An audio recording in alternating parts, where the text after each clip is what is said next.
All right, welcome to Hack-a-House2020. This is our proposal on construction and design.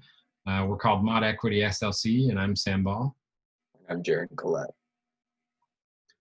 So the issue that we see is that the current housing model is actually just a perpetuation of an exclusionary model that was developed in the 1950s during the intense suburban housing developments. And this housing model was based in exclusionary ownership practices that really ran along racial, cultural, and socioeconomic lines within society.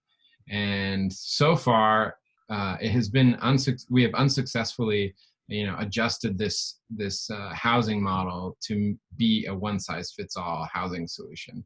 And so the traditional American ownership model doesn't support the complexity, fluidity, or diversity found in everyday human experience. And so, as you can see, we believe that the current housing model doesn't meet the needs of new generations, multi-generational households, or the racial and cultural diversity that we find within American society.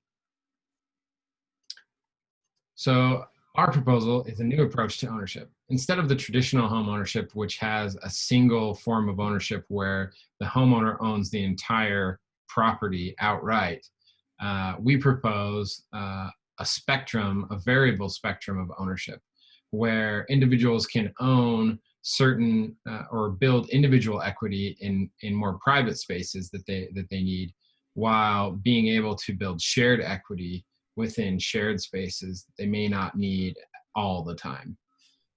And such spectrum really increases accessibility of homeownership by allowing households to only own what they need at any given time.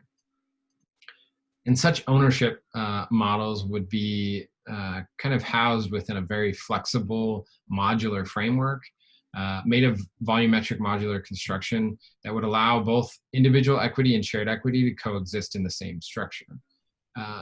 This modular construction would also allow the system to allow for a certain amount of flexibility and allow homeowners to expand and contract expand their individual equity as their needs change. And to accommodate this modular framework, we would pre-manufacture off-site these housing complexes, deliver them, and then assemble them on-site. We would do the manufacturing locally in order to avoid extreme shipping costs and to expedite build time as well. And we would also utilize recycled composites and bioplastics, such as synthetic spider silk, in order to be more sustainable and economically friendly.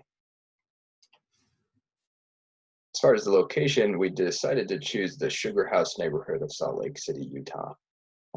This area is relatively expensive in Utah, and we chose this with our modular framework model to extinguish the income and racial equity stigmas associated with the different sides of Salt Lake County, as those who live here are well aware, which would enable people who could never live in Sugar House under this shared equity model.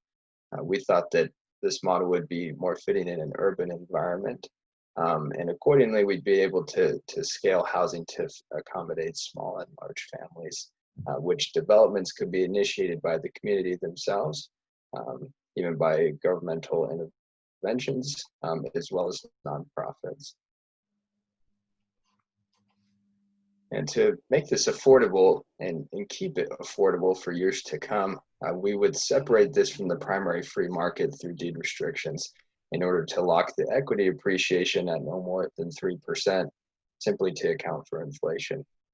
In Sugar House and other like areas in Salt Lake County, the median income is just shy of $90,000, which places a non-cost burden payment just above $2,000. But with our ownership spectrum model, we'd actually be able to cut that in half, as Sugar House price per square foot is over $200 and sometimes up to $300.